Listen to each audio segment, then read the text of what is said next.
Hey folks, welcome into Pro Football Ireland as we get set this weekend for week 10 of the NFL season. I can't believe we're now hitting double digits into the season. We're presented by 888 Sport, the official betting partner of the NFL in Ireland and also the UK for the National Football League.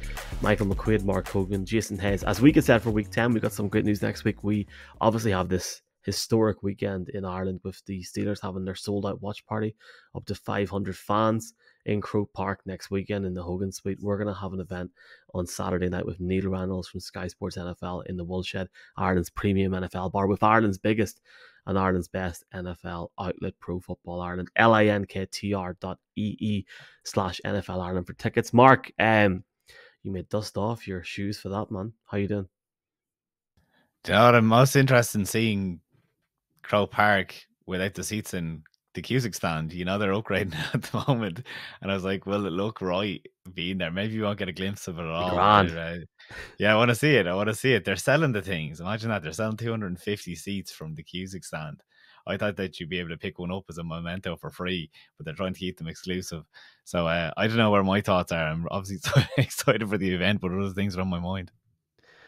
Looking forward to that, and looking forward to having Neil over as well. Just a big thanks, Neil, for coming over. It's obviously a very, very busy time. I mean, we're wrecked.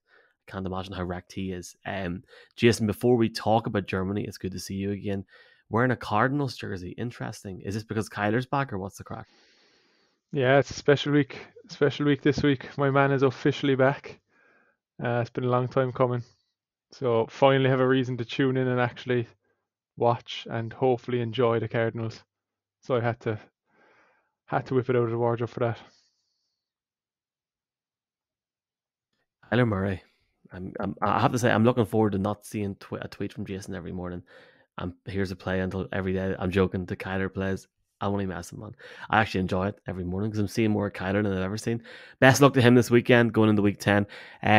Second and final German game this weekend, Mark, and it's the fifth and final international game for us in Europe this week. I am not a broken man at all. I feel very fortunate to have experienced the last few weeks of yourself with everyone. I mean, it shows you, and folks, thank you to all of you for listening and watching.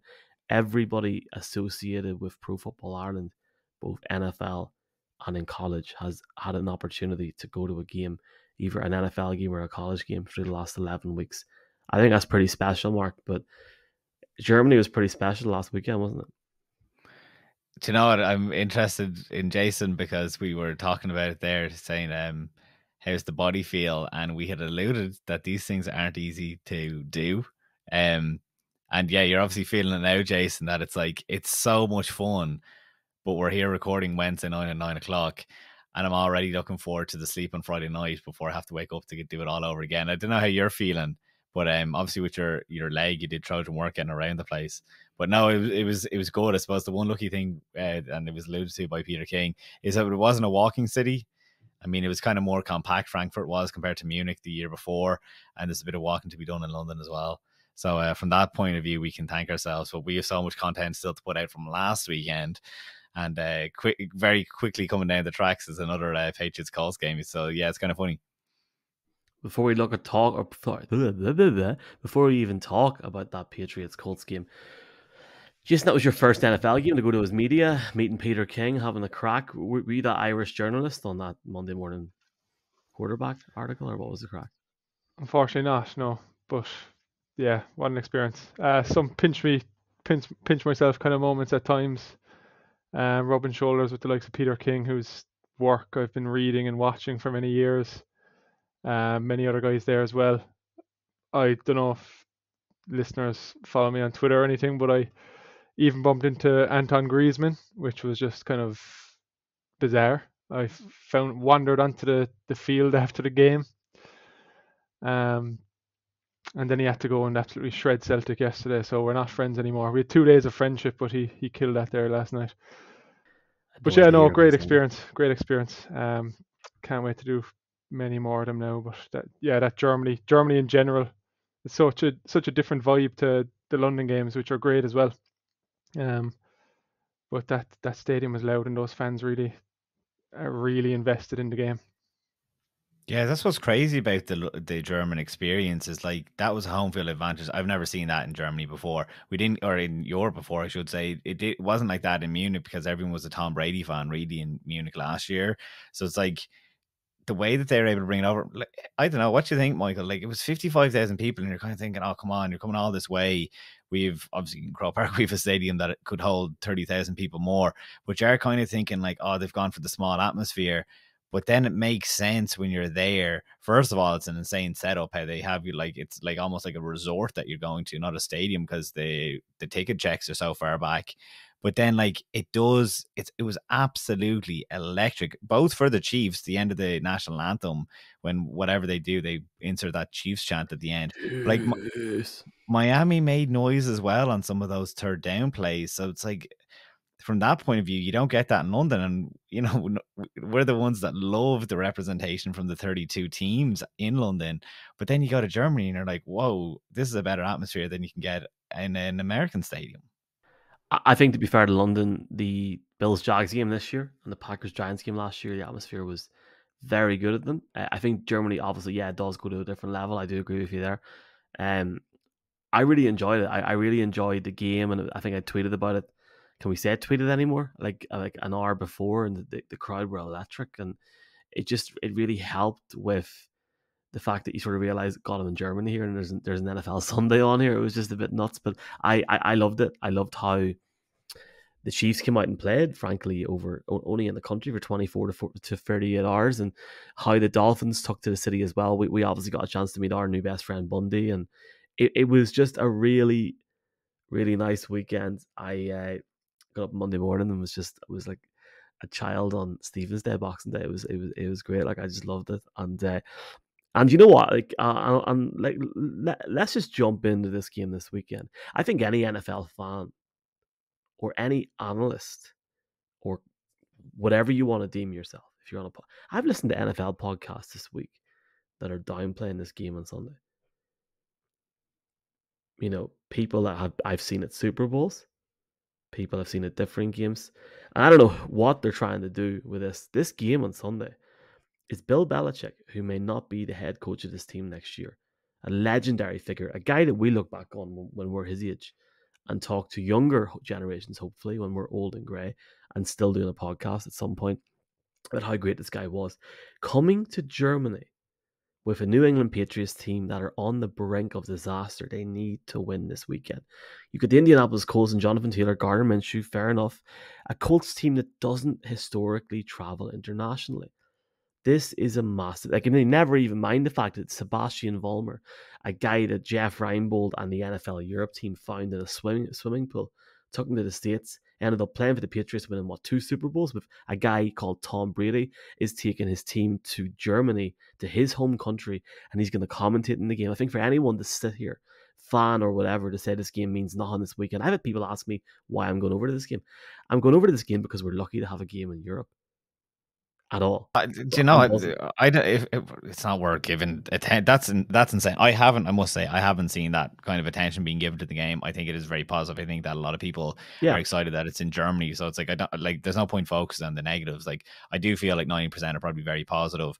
Like yeah, it's not the Dolphins Chiefs, but it's still a class game. I suppose the thing it could for be a me is better game also in terms of the offense. Like I'm yeah, like these two teams could hopefully let it, well, maybe not rip in terms of how the Patriots are playing. It's not their style right now. Obviously, we know that they're going for more shadow passes and just keeping it a bit more like up tempo, or just, sorry, fast plays out of Mac Jones so he doesn't have to overthink it. But it's like, yeah, it could be opened up. And it's like, you never know what is going to come from a game. But it's also the history of the fixture, the Colts versus the Patriots. Once upon a time, that was Peyton Manning versus Tom Brady. I suppose from that point of view, I've never seen the Colts. I'm not saying it's difficult to go and see the Colts, but it's one of those teams that the Cardinals don't link up with that often. So it's like I'm thrilled that I get to see the Colts. I've never seen the Patriots. Thrilled to see the Patriots. Obviously, it's a bit more expensive to go to their games, but yeah, whatever about the negativity, it's like I think there's a lot of positivity that we are seeing. Relatively healthy teams going out there and playing this weekend. We're getting the likes of a Jonathan Taylor and stuff, and I suppose maybe it's people are after getting a bit too greedy because we I are think that's getting what it is, such. Mark, to be honest with we are getting some really, really fantastic games in Europe. I was talking to Peter King, and clearly trying to get a mention in his column. I gave him one of the numbers that he didn't use, but basically pointing out that 5 out of the 6 most likely AFC Super Bowl contenders have played this year in Europe. It has been an absolute bumper year. He didn't want the stat. That's fine, Peter. It would have gone down well. I think it would have illustrated your point even better. But yeah, no, like if people aren't, whatever. I'm enjoying it. I don't know why anyone would ask why you're not going over. That's insane. My DM, like, look, my DMs every day, not to get a bite of the night here, are mad crack. I mean, I'll give a shout out to Andy from Dublin, who wants to meet us in the pub at 7 o'clock on Saturday morning. Big Colts fan.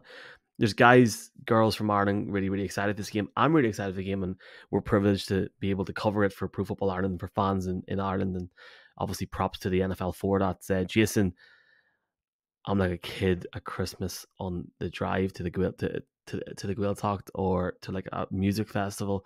That walk into a press conference, I'm going to be able to sit and look at Bill Belichick, which could potentially be after. I mean, if they lose that game, that press conference is going to be incredible. The tension. Yeah, it's like we've never seen Belichick in this position with the Patriots, whereas time as head coach can genuinely be questioned. The past couple of years, they have, of course, gone backwards since Brady left, which was expected, but they were still competitive for the most part. But this year has been just, a year unlike we've seen with Belichick at the helm for a very long time. I don't think we're going to. I've seen some articles about, could Belichick be fired mid-season? I think that would just be an absolute disgrace for what he's done for the Patriots. And I don't really get these mid-season firings in the first place, to be honest, unless there's some controversy behind it, because who are you going to get right now? You might as well play it out with him.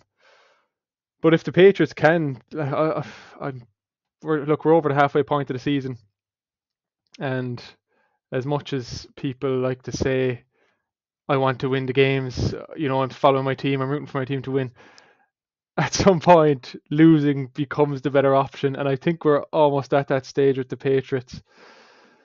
I do kind of fancy them against the Colts, to be honest, but if they do continue to lose and they do have some tough games coming down the stretch, they could be in play for one of those top 2 quarterbacks. And out of nowhere, then the Patriots have a true number 1 quarterback again, and maybe Belichick is kept on, and maybe this is his grand plan the whole time. I wouldn't put it past him.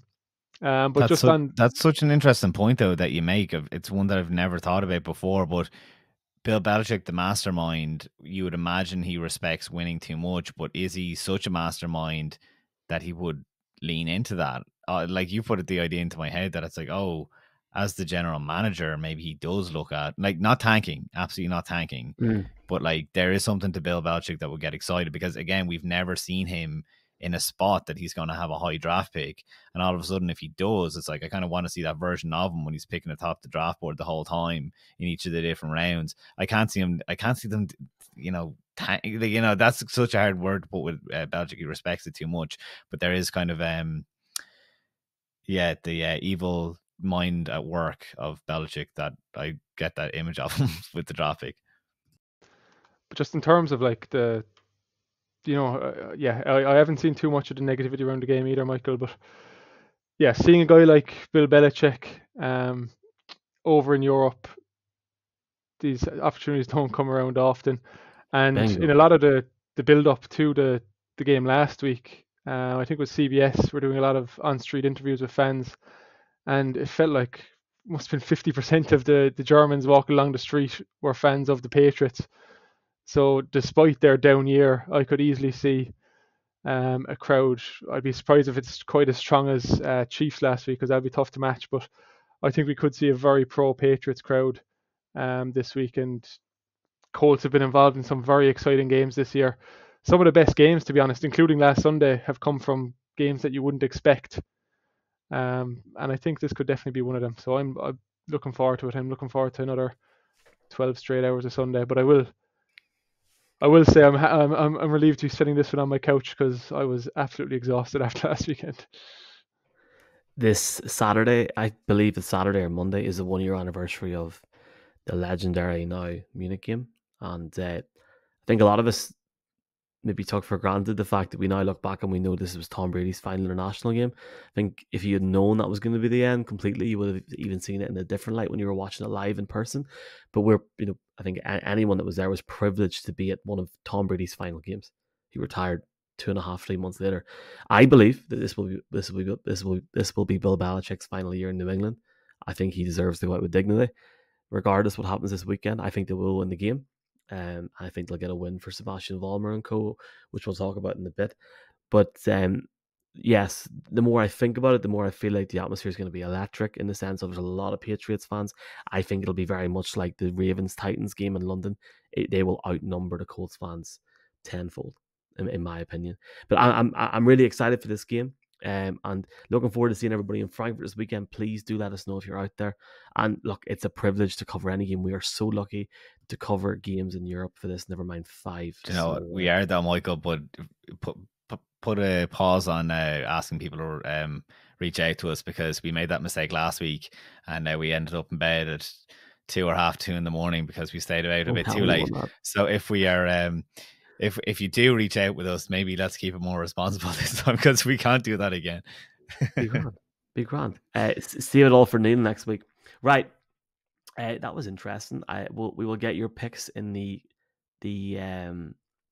picks graphic this week. Your boy's on 90 wins through 10 weeks. I'll take that. That's solid enough, isn't it, Mark? Yeah. Yeah. What? I don't have it now ahead of me. Here, don't worry. I've counted it up, so it's all good. Yeah. Oh, there you go. You're excited now. There was a time there 4 weeks ago just that you were saying we should abandon the picks because it's not worth making a graphic. And at the time, just coincidentally, you were bottom. So it's been an insane turnaround in the space of a month. Watch it go to absolute this weekend. Don't bring it up. Don't bring it up. That's the thing. It's like, don't bring up the picks until it's done and dusted and it's February and you can forget about it or sit on your throne after winning it.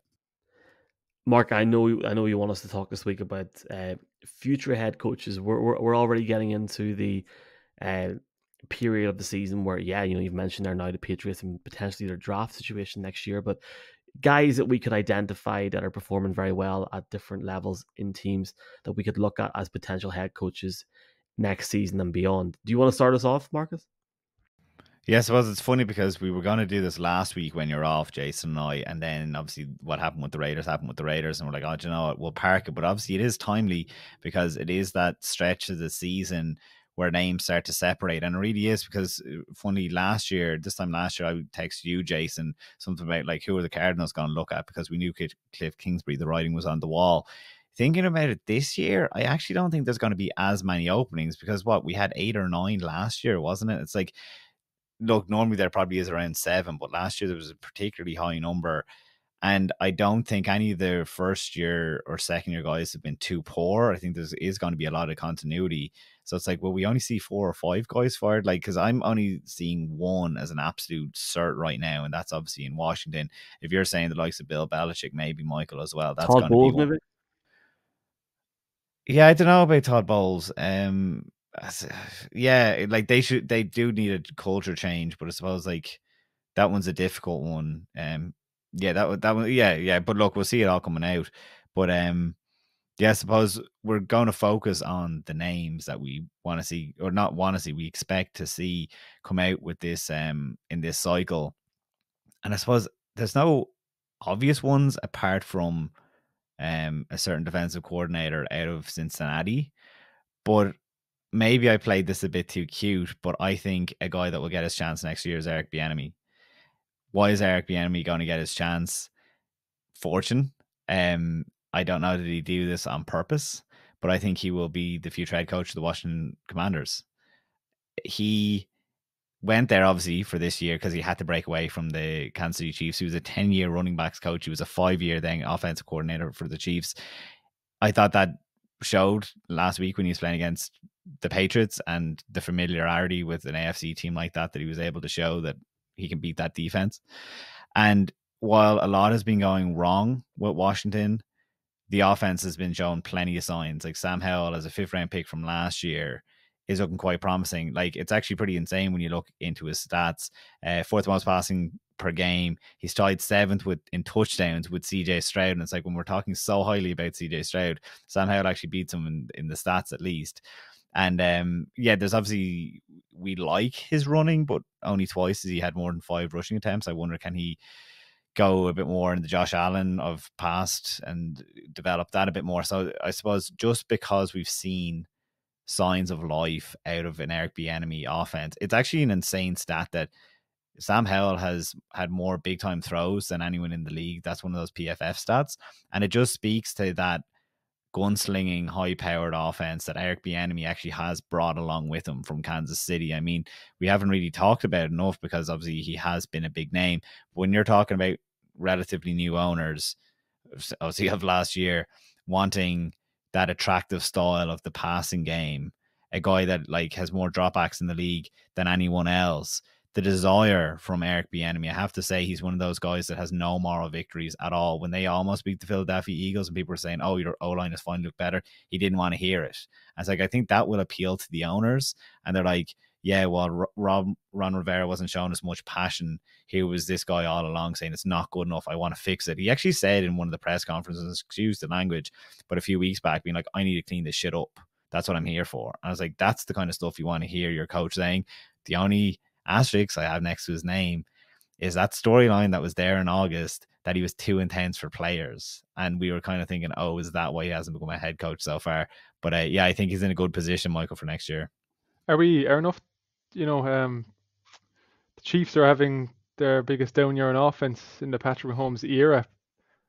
We aren't seeing much people talk about the fact that there's, Eric Bieniemy a little bit though, like Jason, like in. it was there last year a wee bit with like the first few. Do you remember the first few weeks when he lost Tyreek Hill and there was the whole argument that there wasn't enough offensive weapons on the Chiefs, and then suddenly that died down a little bit because they got it together. I feel like eventually it will break, if not this season, next season, because they can't keep doing what they're doing. I don't mean to butt in, sorry. Yeah, no, I'm just making the point that people have questions about Bieniemy proving himself away from Andy Reid, because he's been under his wing the whole time in Kansas, really. But yeah, geez, the Chiefs are having a down year. Washington's offense is having a year unlike they've had in recent times. I definitely think Eric Bieniemy is the common denominator there. And that was the storyline going into it all. He has to get out of Kansas City because no one's giving him any dues because it's all being put on Andy Reid.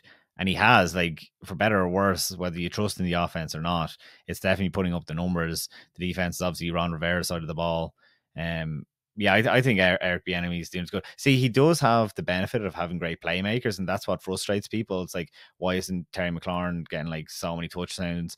It's very easy to point out, oh, the O-line isn't good because what is it, 47 sacks, 44 sacks that Howell has taken now? But like I said, he has more dropbacks than anyone else in the league. They're slinging the ball around. So it's like, I think there's plenty there, signs of growth, that if you want to keep that continuity and you're getting the best out of Sam Howell, and you mightn't be able to get one of those top quarterbacks because you're going to be picking a bit further back than those other teams you'd imagine. It's like, yeah, then just run with Eric Bieniemy. You've nothing to lose there, I think, at least. I'll jump in mine first, Jason, so you can argue and then give yours if we're up for it. Lions, Ben Johnson, boom shakalaka, has to happen, boys. I mean, if you look at how the league is going, young guys that are talented, guys that have offensive minds, you want those sort of guys. I think Ben Johnson is the sort of man that any team would want. He's been able, like, that's the way that the Lions have changed over the last 18 to 24 months. Obviously with Dan Campbell as a major factor, but around him with their coaching staff, they went from literally bottom or next to bottom in the league, and now they're literally, I think, 7th or 8th in the league with most points scored per game. This offense has been transformed. Jared Goff, when the trade originally happened, I wouldn't say people looked at it like a joke, but I think a lot of people, in the way that the Lions were, looked at Jared Goff going, well, he's done. He's not going to do much in Detroit. He'll come in and that'll be it. Ben Johnson comes in last year, and just look at how Jared Goff has compared since. 29 touchdowns last year, 19 the year before. unbelievable. And I really feel, I mentioned a second ago, Mark, about Todd Bowles. I think the way that the Bucks are going this season, I just don't see how Bowles, if the trajectory continues, I don't see how Todd Bowles can continue his job in Tampa Bay. I don't think they're getting enough out of Baker Mayfield, the quarterback.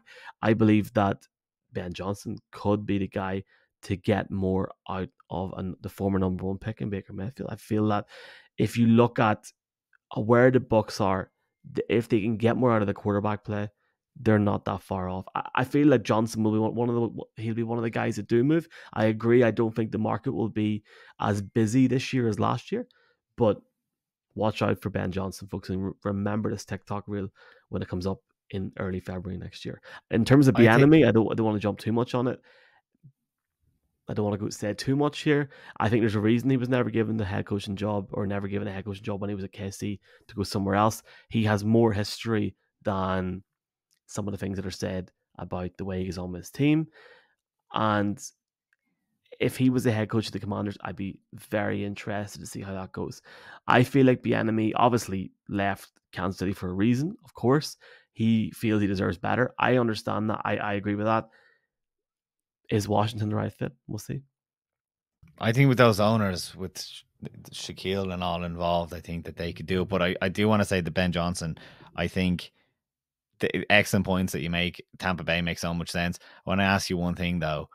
Do you think, and Jason chime in as well, because we know what happened with Jonathan Gannon and the Eagles last year, is Detroit the one place that will hold on to an offensive coordinator because they'll say, let's just try and run this thing back one more time because we're getting so close and we haven't as a franchise been here for so long, and just because Dan Campbell is that kind of coach, that kind of convincing, just everyone loves his character, his personality, that would he, do you think, be able to convince? And that's why I say the Jonathan Gannon thing. The Eagles offered him more money to stay as a defensive coordinator last year, but he said, no, this is my chance to become a head coach. Ben Johnson is a young guy. I believe he mightn't have as much experience. Is it time for him, or could he flame out like a Josh McDaniels? What do you guys think?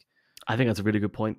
Like, just genuinely, because he is quite young in the sense of maybe he feels like he can sit back for a few more years. And if you believe in Dan Campbell and you believe in this Lions offense and the Lions team itself and the direction in which they're going in, stay. Go win a ring. Go get a ring. The NFC's not great. So level up next year. Continue to build. Go win a ring. But we all know what'll happen. But everyone gets fame hungry. So yeah, we have seen it the past couple of years. There's been a couple of coaches turned down roles. Dan Quinn withdrew his name from the hat. Brian Flores. These are guys who Cardinals were pursuing, so maybe that's why they withdrew their names. But yeah, it kind of depends on the opportunities that are there as well, I suppose. If there's a team that jumps out that looks like a good ownership, a good structure and all this, because that is so important for success, then they might go for it. But there's certain teams around the league who a head coach might be more inclined to wait till the next cycle. I will say though that it's a big thing becoming a head coach, and opportunities mightn't come around twice if they do pass up, and then they might have a down year in their coordinator positions, whoever it may be. So it is a gamble as well, and it's a gamble on yourself to pass on that. It's almost like, we haven't talked much about the draft, and I don't want to talk about it yet, but Caleb Williams going back to USC, and now all of a sudden there's some doubts about the way he's playing. Whereas if he, was drafted a year earlier, then we wouldn't even have those doubts. But anyway, I find it interesting that both of you picked two offensive coaches there, because I think this year, unlike years past, where the trend has been getting the new McVay or Mike McDaniel or whatever it is, I think most of the candidates are actually on the defensive side of the ball this year, and I think that's where we're seeing a lot of the top teams around the league excel. Teams like Kansas City, Jacksonville, Baltimore, Cleveland, all teams with very good looking offenses, but it's actually the defenses are the main drivers of success. I'm going to go with it. Cincinnati, Mark mentioned him there to start, and I think Lou Anarumo is due his opportunity to be head coach. The last few weeks, we've seen Joe Burrow take the headlines because Joe Burrow's back playing like Joe Burrow, and he is, but probably not enough people are talking about the defense and the other side of the ball and how important that's been to the last few wins. They've just beaten the Seahawks, the 49ers, and the Bills in the last 3 games. And in those 3 games, they only conceded an average of 16 points. So that's some huge performances to get those 3 wins in a row and make life a lot easier on Joe Burrow. They give up a few yards, but they're much stronger in scoring defense, top 5 in takeaways. It's a pretty young unit overall and probably doesn't have the firepower compared to some units around the league, but definitely Anarumo, I think, is good at getting the most out of his team. They were 5th in scoring defense last year, and that allowed him to interview and get to the last round of interview with the Arizona Cardinals until they chose to go with Jonathan Gannon. But I do think, look, he's been coaching through college and through the NFL for many years.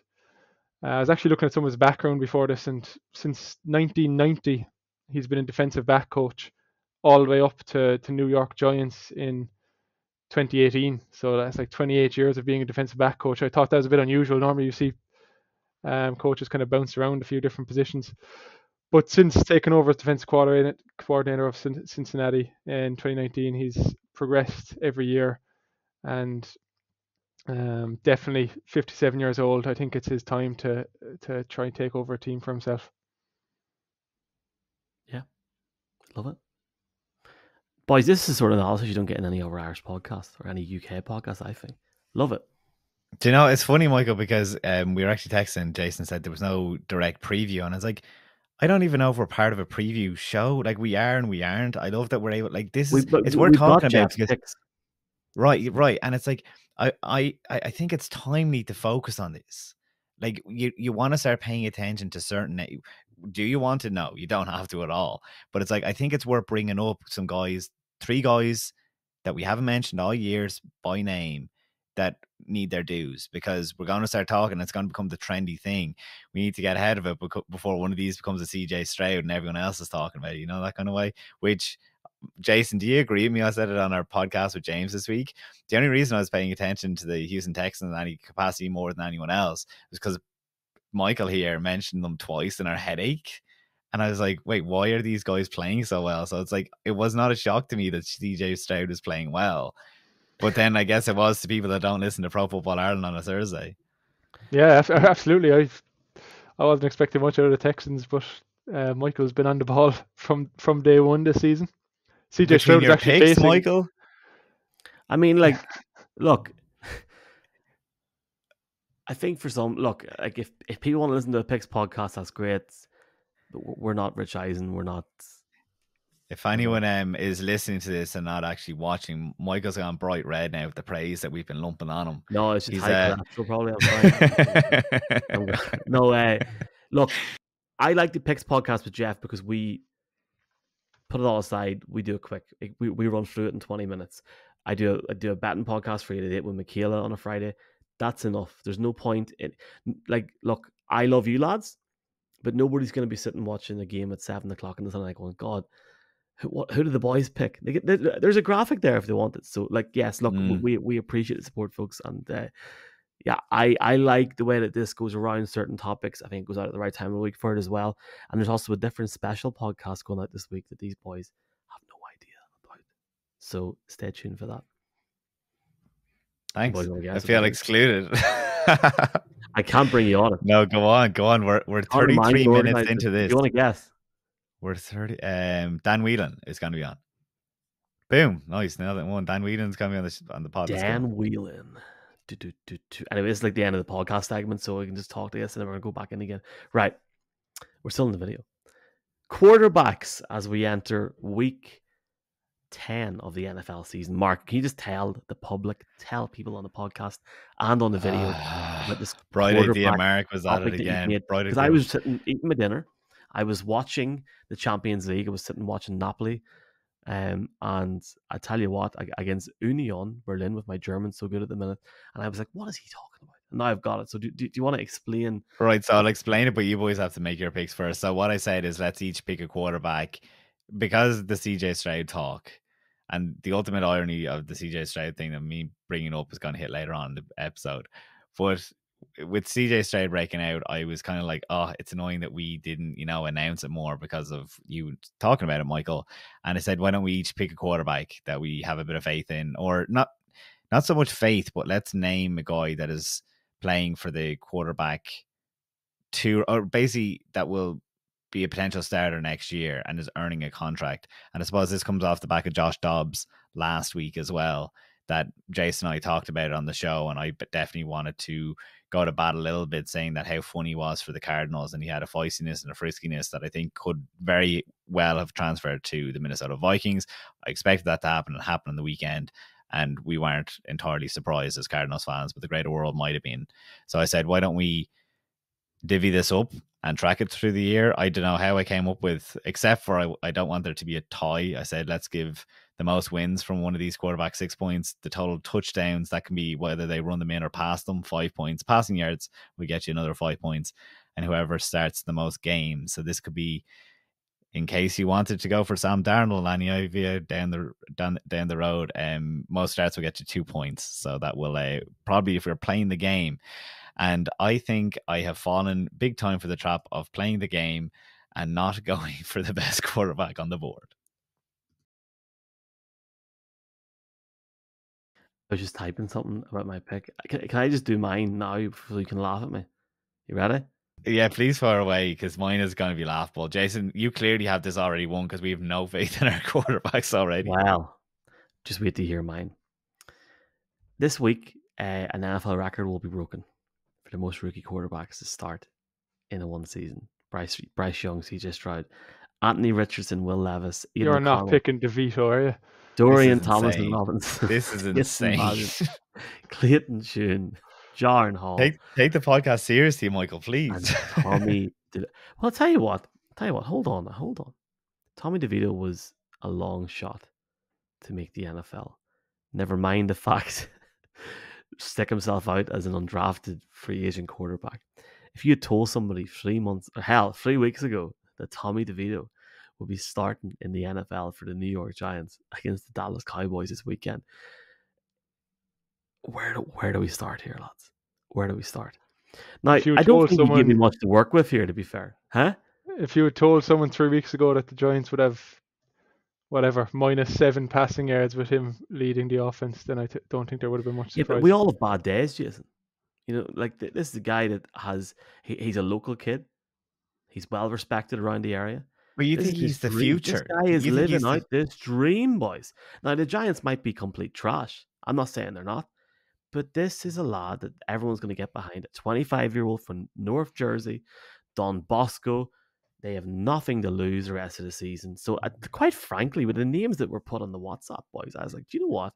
If we're going to start giving points to each other for this, if they go out and get a result against the Cowboys this weekend, I look like a genius. No, this is supposed to be who is the backup quarterback that has a future as a starter next season and is playing through the end of the year as for a job next year. Here's the Monday morning headline then. If the New York Giants stifle the Cowboys and win by a field goal or a touchdown, and Tommy DeVito gets 2 passing touchdowns and runs it in from the 3-yard line, you know yourself New York is going to lose its shit. And you know that's going to happen. So I'm just going to put it out there. Either look like a complete idiot on Monday or look like a genius. I'm happy to roll the dice. 88 Sport, 18+. Bet responsibly. Go on ahead, Jason. I feel like we should, if we're giving points for just a cool quarterback name, then at least you'll be getting something, because if his second name wasn't DeVito, I don't think you'd be picking him, Michael, to be honest. I think it's a great name. And look, as a lad that has a great surname as well, look, it's a bit of crack. Like I need to get into the Giants a bit more, so I'm pure up for it. Like, do you know what I mean? I could see Matt Barkley actually playing by the end of that game, to be honest. But anyway, look, I won't rain on your parade anymore. I've got a much more conventional, boring route. Mark, you used this guy as the this was the inspiration for the segment. I didn't know that, but I've gone with Josh Dobbs. What a debut he had against who they playing? The Falcons at the weekend. I kind of half expected it along with you, Mark. He had such a lightning start to his Cardinals career. when being thrown in at the deep end a week or two before the season started and having to learn the playbook. I don't think he could even learn the playbook last weekend. It was more just like playground football, coach telling him which route the receivers are going to run, and learning how to do the snap exchange with his center and work on cadence on the sideline. It was the most makeshift quarterback performance I think I've ever seen, and he absolutely excelled. He won Offensive Player of the Year, actually. I just saw that before we came on. Offensive Player of the Week. But he does kind of bring another level to this Vikings attack as well. That Kirk Cousins obviously doesn't offer much in the running game, and Josh Dobbs made some miraculous third, fourth down conversions with his legs, and he was doing that with the Cardinals as well, week in, week out. So I do think he's going to do well with them. Me and Mark were picking the playoffs last week, and I chose Atlanta and the Saints as two of the last teams making it into the playoffs for the NFC. Well, the Vikings just beat Atlanta last week, and they're playing the Saints this week, which is a massive match. So if they can knock off the Saints as well, then I think Vikings are suddenly probably odds on to make the playoffs from the NFC. And they've got Justin Jefferson coming back as well. He was activated off injured reserve today, or his practice window is open, so we don't know if he's going to play yet this Sunday. But obviously that's a huge addition as well to the offense. And yeah, it's really a case of Josh Dobbs lucking out, going from arguably the worst team in the league to a playoff contender and a great supporting cast in the Vikings. And I think he could put up some good stats and hopefully get me the win.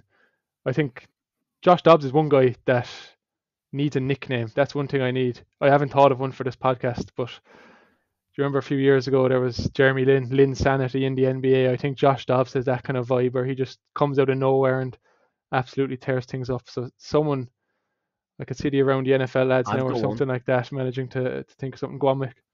I can't say it in this podcast. Okay. Thanks for bringing that up. Is it taken from a certain Nick Foles? Is that where you're going with it? No, but I have seen there's people on TikTok now, Vikings fans, that are shaving their eyebrows like, yeah. Like no. Oh, jeez. I have to say, lads, look, let's just hold off here. I mean, Josh Dobbs could go out and have an absolute. Can I just say? Can you hear that? Yes, the phone is going off. Jeff Ryan is timing me in the middle of a podcast. Look, Josh Dobbs could go out this weekend and be crap. He could be. Yeah, he could. No, he could. See, I think where our faith is being placed in him is purely as Cardinals fans who got way too much excitement, thanks to him, pretty much. That is so funny. Okay, we have a bike. I suppose, Michael, you take that call. I'll type you the notes of what I'm about to say. Jason, you can be my witness. I was gonna go for. I'm back. I was basically. Jeff is trying to get a very famous person on his show this week on Pro Football Ireland. Sebastian Vollmer. Oh, lovely, nice. We believe it's happening. That's good, yeah. But do you want to talk Jags Niners? If I hold on, I will quickly give my pick because I haven't given it yet. I will keep this short. I was going to go for Gardner Minshew because I've already talked too much Washington Commanders at the top. But for everything that I said earlier, and to get this podcast on the road again, I will go for Sam Hubbard because I think that he is, or sorry, Sam Howell, because of the arch enemy situation. Why I was going to go for Gardner Minshew is I do love that he has this attitude that he can just sling the ball around. I think that's powerful. I have really enjoyed watching the Texans and the Colts because they've been feisty and frisky, but I think there has been some separation there now that Houston could really drive on. I suppose that's the best segue into talking about this Jags and 49ers team, because we are going to see this game this week. Two teams coming off the bye, Jason, that their seasons, the Jags are flying high, but for me, they're going into a tougher part of the schedule, whereas the 49ers just went from 5-0 to 5-3 and are coming out of this bye not talking about how the sky is the limit, but what are the four things that need to change? What needs to be fixed after the bye? Those kind of articles, if you put in San Francisco 49ers into Google right now, are going to pop up, not is this team a Super Bowl winner? So I think this is a super interesting game, and I suppose you wanted to talk about it, so I'll let you take the floor. What do you need to see from, say, the 49ers this week against the Jags? Well, first thing I'm really interested in seeing is Chase Young's role and how he's going to have an impact straight away. I was surprised looking up some of the stats about the 49ers defense, because with that defensive line, you would have thought they were doing fairly well before the trade. I thought it was basically just making the situation an embarrassment of riches with the addition of Young. But I do think he actually is an important addition, because haven't been pressuring the opposing quarterback as much as I thought, or as much as I assumed. 18 sacks so far, which is quite a way off the league lead, and you'd expect them to be up there with the likes of Bosa, Armstead, Hargrave, and now, of course, Young. So I'm really interested in seeing how he performs. Maybe he'll free up Nick Bosa as well, because when you do have two dominant threats on either side of the line, you have to skew the protection one way or another. So one of them is going to have a day, and they could have a big day against the Jags. With some of their offensive line issues. But yeah, look, Mark, you kind of said the narrative there. Both back from a bye, two different seasons so far, despite the similar records. Jaguars had a slow start and then really hit form before the bye. So they probably would have been a team that maybe would have been happy to keep playing.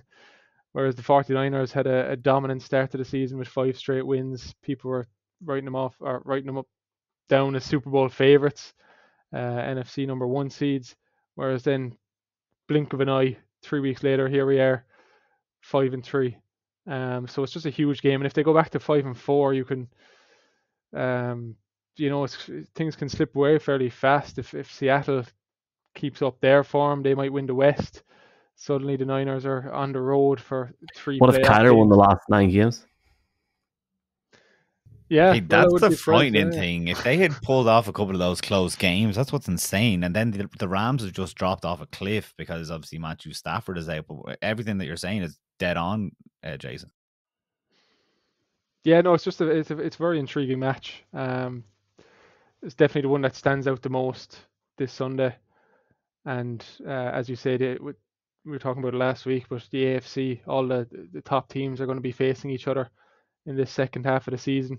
So it's an important one for the Jags as well, and keep their foot down and keep in the race for the number 1 seed. Whereas if San Francisco lose, suddenly they're, fighting for wildcard places out of nowhere.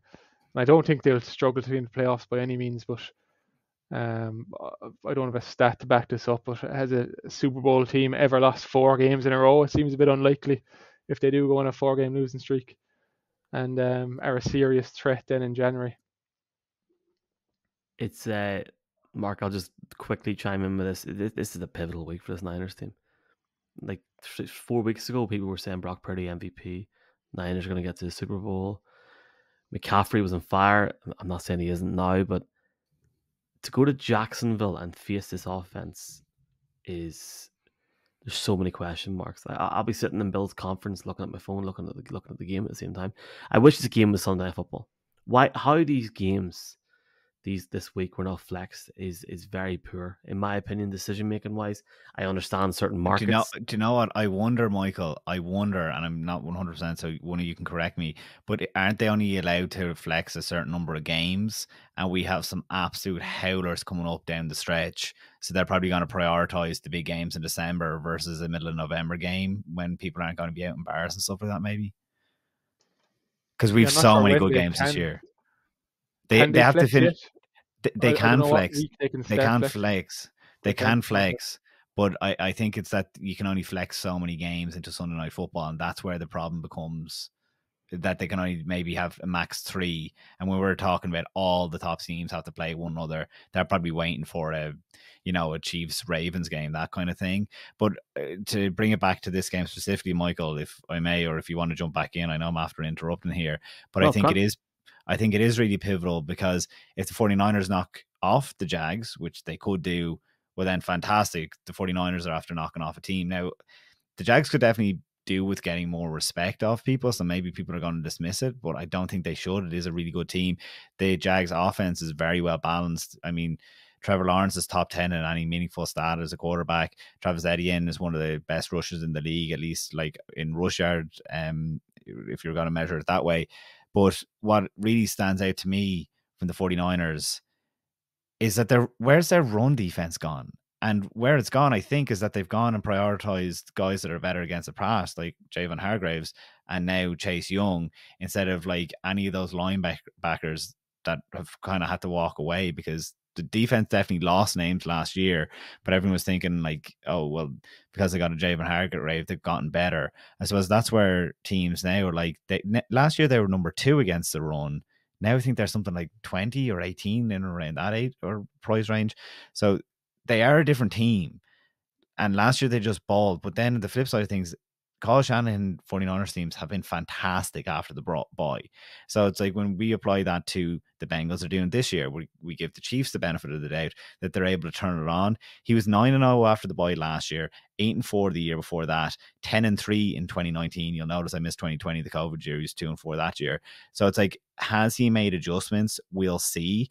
Whereas the Jags have been fantastic and under the radar, but they've beaten, their big win obviously was against the Bills, which was a jet lag Bills, you'd have to say. The Falcons they beat. The underperforming, or what are they, Steelers, the hot and cold Saints, and they beat, I think, the Colts in there twice as well. So it's like, those wins are all well and good. Obviously, we have to give respect to the Bills one, but they do face a heavier schedule now. The 49ers, the Ravens, the Bengals, the Browns, the Texans, who they've lost to, and are suddenly putting them under pressure in that division. That's what I think is interesting. It's one of these teams is going to be sky high after this weekend. The other one's going to be looking forward and be like, oh God, we need to start stacking wins again.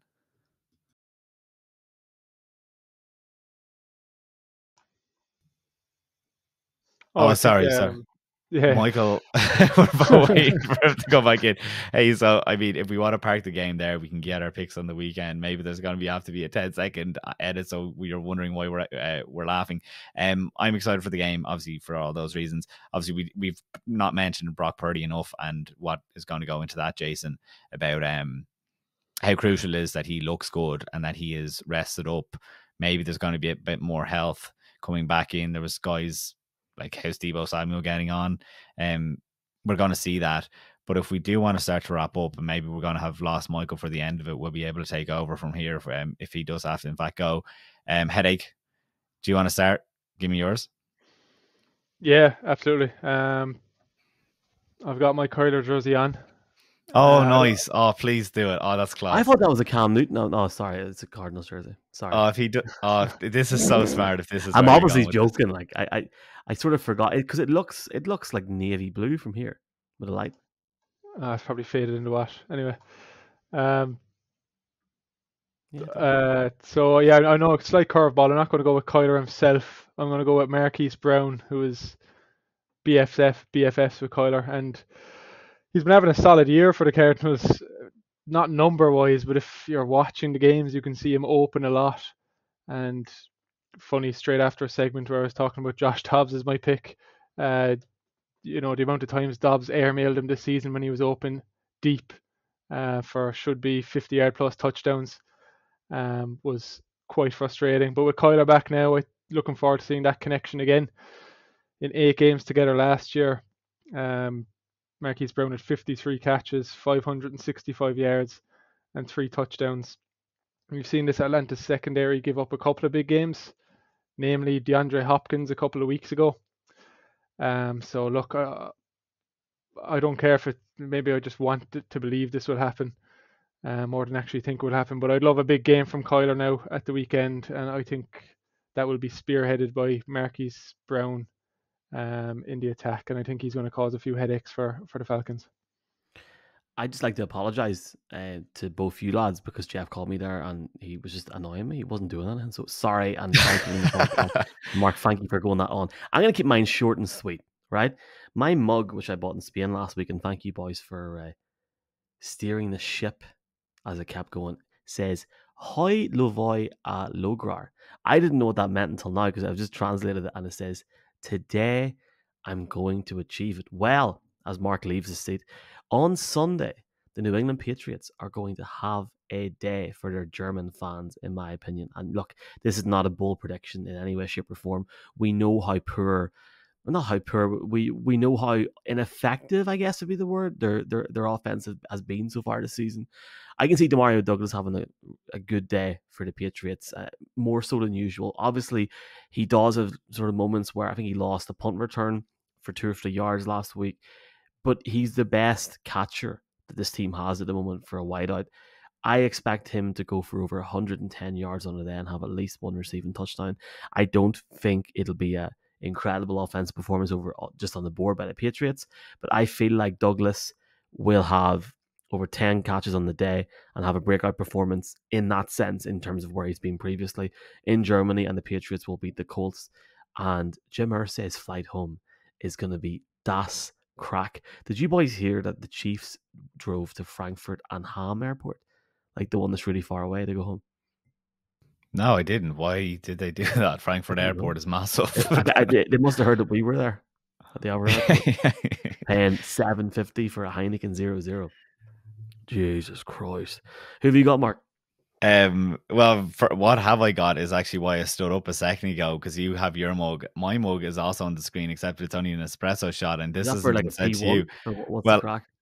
In Frankfurt, a tradition was born, and maybe it starts this weekend. Hopefully it does. Jason gifted me this in the press section. It's a Cardinals espresso mug. Like, it literally only fits a shot. And hold on. Jason gifted you something on Saturday. Yes, look at it. It's absolutely that's incredible, Jason. It's savage. It looks lovely.